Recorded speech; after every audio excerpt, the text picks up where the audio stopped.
হুগলিতে সাংসদ রচনা বন্দ্যোপাধ্যায়ের উদ্যোগে দিনব্যাপী স্বাস্থ্য শিবির ও সাধারণ মানুষের পরিষেবা কর্মসূচি। আজ হুগলির সাংসদ রচনা বন্দ্যোপাধ্যায়ের উদ্যোগে দিনব্যাপী নানা সমাজকল্যাণমূলক কর্মসূচির আয়োজন করা হয়। সকালবেলায় আয়োজিত হয় একটি স্বাস্থ্য শিবির এবং সন্ধ্যাবেলায় চুঁচুড়া স্টেশন রোড সংলগ্ন যুব সংঘ মাঠে অনুষ্ঠিত হয় এক বিশেষ জনসভা, যেখানে সাধারণ মানুষের উদ্দেশ্যে একাধিক বার্তা দেন সাংসদ রচনা বন্দ্যোপাধ্যায়। অনুষ্ঠান মঞ্চ থেকে আজ তিনি সম্মাননা জানান হুগলি জেলার প্রতিভাবান ছাত্রছাত্রী ও খেলোয়াড়দের এবং তাদের প্রশিক্ষকদের। এছাড়াও গতকাল ধনিয়াখালীতে কৃত্রিম হাত প্রদান প্রক্রিয়ায় অংশ নেওয়া ১০ জনের মধ্যে ৩ জনকে আজ এই মঞ্চ থেকে সম্বর্ধনা দেওয়া হয়। একই সঙ্গে চুঁচুড়া বিধানসভার অন্তর্গত ১০ জন শারীরিকভাবে অক্ষম ব্যক্তিকে হুইলচেয়ার তুলে দেন সাংসদ। অনুষ্ঠান থেকে সাংসদ রচনা বন্দ্যোপাধ্যায় জানান, তিনি দিল্লির সংসদে হুগলি লোকসভা কেন্দ্রের উন্নয়নের স্বার্থে কি কি কাজ করেছেন ও ভবিষ্যতে কি কি কাজ করার পরিকল্পনা রয়েছে সেই বিষয়েও বিশদে ব্যাখ্যা দেন। এই অনুষ্ঠানে উপস্থিত ছিলেন চন্দননগর পুলিশ কমিশনারেটের কমিশনার অমিত পি জাওয়ালগি, কলকাতা পুরসভার mayor in council Debashis Kumar, হুগলির বিভিন্ন বিধানসভার বিধায়কগণ, প্রসূন বন্দ্যোপাধ্যায়, সপ্তগ্রাম, চুঁচুড়া, ধনিয়াখালী ও বলাগড়ের জনপ্রতিনিধিরা সহ বহু বিশিষ্ট ব্যক্তিবর্গ। কুমার এবং প্রসূন বন্দ্যোপাধ্যায় এবং এমপি ম্যাডাম তুলে দেবেন। আমন্ত্রণ জানিয়েছে এখানে সম্বর্ধনা দেওয়ার জন্য। সেই এমপি ম্যাডাম নিজেই সম্বর্ধনা দিচ্ছেন তাদেরকে। দেখতে পাচ্ছেন যে এইভাবে বিশেষ চাহিদা সম্পন্ন যাতে করে এবং ধনিয়াখালী হাসপাতালের উন্নয়ন প্রকল্পে অর্থ প্রদান করেছি। পান্ডুয়া, সপ্তগ্রাম, চুঁচুড়া, বলাগড়, ধনিয়াখালী বিধানসভার বিভিন্ন থানা ও পঞ্চায়েতে 7টি অ্যাম্বুলেন্সের জন্য অর্থ অনুমোদন করেছি।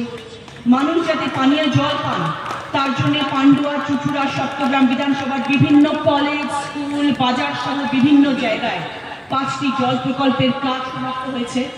মহিলা সহ সব মানুষ যাতে রাত্রিতে নির্বিঘ্নে যাতায়াত করতে পারেন তার জন্য বলাগড়, সিঙ্গুর, সপ্তগ্রাম, চুঁচুড়া বিধানসভার মোট 18টি হাইমাস্ট লাইট এবং 12টি স্ট্রিট লাইট বসানোর কাজ হয়েছে। পান্ডুয়া, সপ্তগ্রাম, চুঁচুড়া বিধানসভার 7টি হাই স্কুলে ছাত্রীদের জন্য কমিউনিটি টয়লেটের কাজ শেষ হয়েছে। 2টি নতুন মডেলের আঙ্গনওয়াড়ি ও 2টো স্মার্ট ক্লাসের রুম নির্মাণের কাজ চলছে সপ্তগ্রাম ও চুঁচুড়া বিধানসভার ভিতরে। বলাগড় ও চুঁচুড়া বিধানসভার বিভিন্ন স্থানে 84টা সিসিটিভি ক্যামেরার জন্য অর্থ অনুমোদন করেছি। যাত্রী সাধারণের সুবিধার জন্য বলাগড়ে 2টি বাস স্ট্যান্ডের নির্মাণের কাজ আপাতত এখন চলছে। সিঙ্গুর বিধানসভার একটি সাংস্কৃতিক মঞ্চ ও চন্দননগরের স্টেডিয়ামের জন্য অর্থ বরাদ্দ করা হয়েছে। 7টি বিধানসভার প্রত্যেকটিতে 2024-25 অর্থবর্ষে সাংসদ উন্নয়ন তহবিলের সমস্ত অর্থ পরিকল্পনা মাফিক খরচ করা হচ্ছে। আগামী 2025-26 অর্থবর্ষের সাংসদ এলাকা উন্নয়নের অর্থে ব্যবহারের জন্য পরিকল্পনা চলছে। সেই জন্যই আমি আপনাদেরকে বললাম যে আপনাদের যদি কিছু থাকে মনের মধ্যে বাসনা, ইচ্ছে, আমাদেরকে নিশ্চয়ই জানাবেন, আমরা নিশ্চয়ই চিন্তা ভাবনা করবো সেটা নিয়ে। ইতিমধ্যে কয়েকটি প্রকল্পের সিদ্ধান্ত আমরা গ্রহণ করেছি। তবে এই অর্থবর্ষে আমার প্রধান লক্ষ্য শিক্ষা ও স্বাস্থ্যের উন্নয়নের জন্য অর্থ নিবেদন করা, এবং সেই জন্যই আপনারা দেখেছেন যে আমি আমার স্বাস্থ্য ক্যাম্প শুরু করেছি অলরেডি। আমি গতকাল ধনিয়াখালীতে চক্ষু পরীক্ষা কেন্দ্র শুরু করেছিলাম এবং যাদের হাত 2 পর থেকে নেই তাদেরকে আমরা কৃত্রিম হাত দিয়েছি। সেই কাজ আমাদের গতকাল ধনিয়াখালীতে হয়েছে এবং সেই কাজের জন্য আমরা বলেছিলাম আমার এই 7টি বিধানসভায় যারা রয়েছে, যারা এরকম ধরনের। রচনা বন্দ্যোপাধ্যায় সাংসদকে আমার ধন্যবাদ, শুভেচ্ছা, অভিনন্দন। যেভাবে মানুষের সেবায় নিজেকে নিয়োজিত করেছেন, যেভাবে মানুষের পাশে থেকে কাজ করছেন, কোনো ভাষাই আমি তা বলে তাকে শেষ করতে পারবো না। আর ধন্যবাদ জানাবো মমতা বন্দ্যোপাধ্যায়কে, যে মমতা বন্দ্যোপাধ্যায় সঠিক লোককে নির্বাচিত করেছিলেন সাংসদ হিসাবে এখানে, এবং সেখানে মানুষ তাদের আশীর্বাদ করেছিলেন। এবং মানুষও দেখতে পাচ্ছেন যে নির্বাচনের আগে বলেছিলেন যে আপনাদের সঙ্গে থেকে কাজ করব, তার প্রতিশ্রুতি উনি পালন করছেন।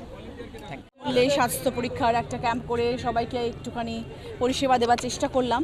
তো সন্ধ্যেবেলা আমাদের একটা বিচিত্রা অনুষ্ঠানের আয়োজন করা হয়েছে। সবথেকে বড় কথা আমাদের যেটা প্ল্যান ছিল সেটা হচ্ছে যে এই কৃতি ছাত্রীরা যারা তোমার এবারে আমাদের গুজরাট ডেফ সিনিয়র চ্যাম্পিয়নশিপে গোল্ড ব্রোঞ্জ সব নিয়ে এসছে, বেশিরভাগই আমাদের হুগলি জেলা, চন্দননগর, ভদ্রেশ্বর ছেলে মেয়ে সবাই, তাদেরকে আমাদের সম্মানিত করাটাই হচ্ছে মূল উদ্দেশ্য ছিল এবং সেটা আমরা করতে পেরেছি। এবং তারপরে আমরা ভেবেছিলাম একটা বিচিত্রা অনুষ্ঠান করব এবং সেটা এখন হতে চলেছে।